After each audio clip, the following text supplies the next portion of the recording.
Am I the butthole for ending my engagement after my fiancé made a cruel joke about my trauma? Hello, Reddit. I'm reaching out to this supportive community in hopes of receiving some clarity and understanding regarding a difficult situation that has shaken my emotional foundation. My story revolves around my engagement to Danny, and I'm honestly not sure if I've taken the right path. I hope sharing this will provide insight into my situation and help me evaluate whether my actions were justified. First, let me introduce myself. I'm Emily, a 30-year-old woman who has been in a loving relationship with Danny for 3 years. We recently got engaged 6 months ago, and until this incident, I believed we were building a solid, supportive partnership. As many of you might know, the road to healthy relationships is often paved with challenges. I came into this relationship carrying emotional baggage from a tumultuous past. A few years ago, I endured a deeply traumatic relationship characterized by emotional manipulation and psychological abuse. Emerging from that darkness required rigorous self-examination, numerous therapy sessions, and a commitment to healing. I've always been open with Danny about my past and the journey I undertook to reclaim my sense of self and strength. I felt it was vital for him to understand where I was coming from in order to form a supportive and understanding partnership. However, everything fell apart during what was supposed to be a fun-filled summer gathering at our mutual friend Lily's house. I remember the day vividly.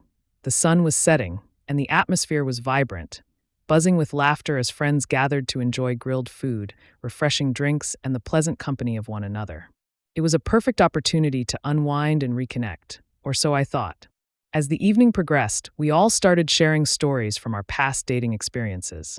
Entertaining mishaps, awkward encounters, and laughable moments that united us in camaraderie.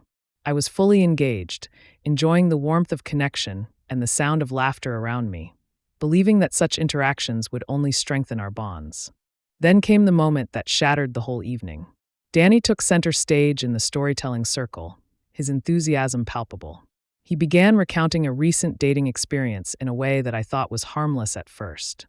You guys won't believe what happened. I've had some crazy exes, but nothing compares to our dear Emily's past. At that very moment, something inside me tightened, a gut instinct warning me against what was to come. The laughter grew louder as Danny continued, seemingly unfazed by the underlying tension in the air. I mean, really? She dated a guy so intense that he should come with a warning label. Honestly, she must have had a death wish to end up with him. My heart dropped into my stomach. I wanted to sink into the ground and disappear. Here was a man I thought loved and supported me, casually making a joke about the most painful chapter of my life. In that moment, I felt undeniably exposed. The laughter erupted around me, transforming my trauma into a spectacle meant for entertainment. It was as if every bit of work I'd done to heal, to rise anew, was being ripped apart in one careless remark. I could feel the walls of my emotional fortress crumble as I sat frozen, battling with a flood of emotions: anger, hurt, betrayal. Desperately wanting to regain control, I took Danny aside, stepping away from the crowd, my heart racing. "Danny, can we talk?" I asked, my voice trembling slightly. That wasn't funny. You know how much pain my past caused me. Making jokes about it is not okay. I looked him in the eye, hoping he might understand the weight of my feelings. However, instead of genuine remorse or compassion, he shrugged it off, waving my concerns away. "Come on, Emily.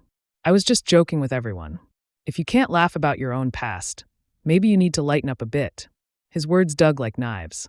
How could someone who had professed to love me and understood the labor I put into healing be so dismissive of my hurt? After that encounter, the warmth of the evening evaporated. What had started as an enjoyable gathering felt like a trap. The drive home was close to unbearable, loaded with unspoken frustration and disappointment. I sensed a profound disconnect growing between us, felt it gnawing at all that we had built together. Once we arrived home, Danny wanted to talk things through, but every time we tried, it seemed that I was met with the same defensive responses. He remained adamant that making jokes was harmless, that I was overreacting. Days turned into an agonizing blur as I wrestled with my emotions. I turned to my closest friends for support and guidance, sharing not only what happened, but also the turmoil within my heart. Lily, the wonderfully caring host of the barbecue, heard me out.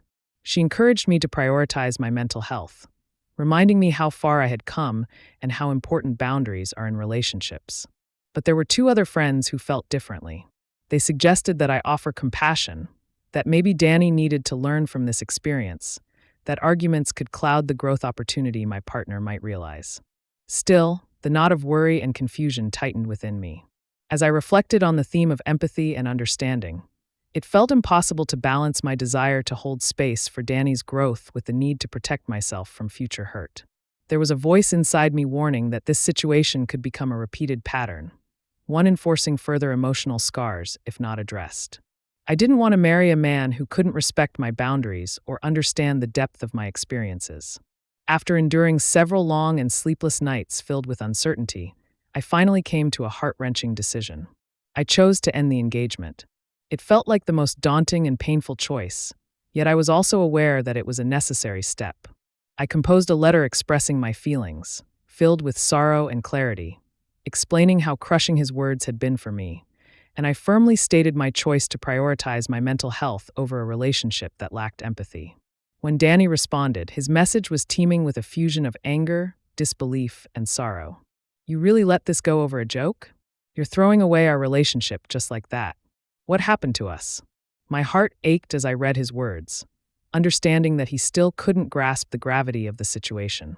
That realization hurt all the more. If he couldn't learn from this, how could we ever move forward? In the wake of my decision, I blocked Danny on social media, needing space to heal and regroup without the echoes of his disappointment weighing me down. The weeks that followed have been a complex tapestry of grief, reflection, and growth. I've thrown myself into self-care practices, surrounded myself with supportive friends, and reconnected with passions I set aside during the relationship. Time spent with my loved ones filled the void and nurtured my spirit, but the whispers of doubt still linger in my mind. Did I act too hastily? Was I too harsh? Was Danny's behavior simply a mistake that could have been corrected? This brings me to the crux of my struggle. Am I right to champion my mental well-being, or did I prematurely walk away from a relationship that might have grown stronger through understanding and time?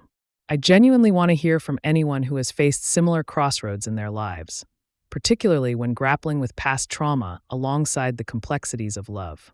So Reddit, I appeal to you for your thoughts. Did I overreact and allow fear to dictate my choices? Or did I do the right thing by prioritizing my need for empathy and respect? AITA, thank you for letting me share my story. Your insights would mean everything to me as I navigate this emotional landscape, aiming to foster healing and a better understanding of love's boundaries and the strength it takes to uphold them.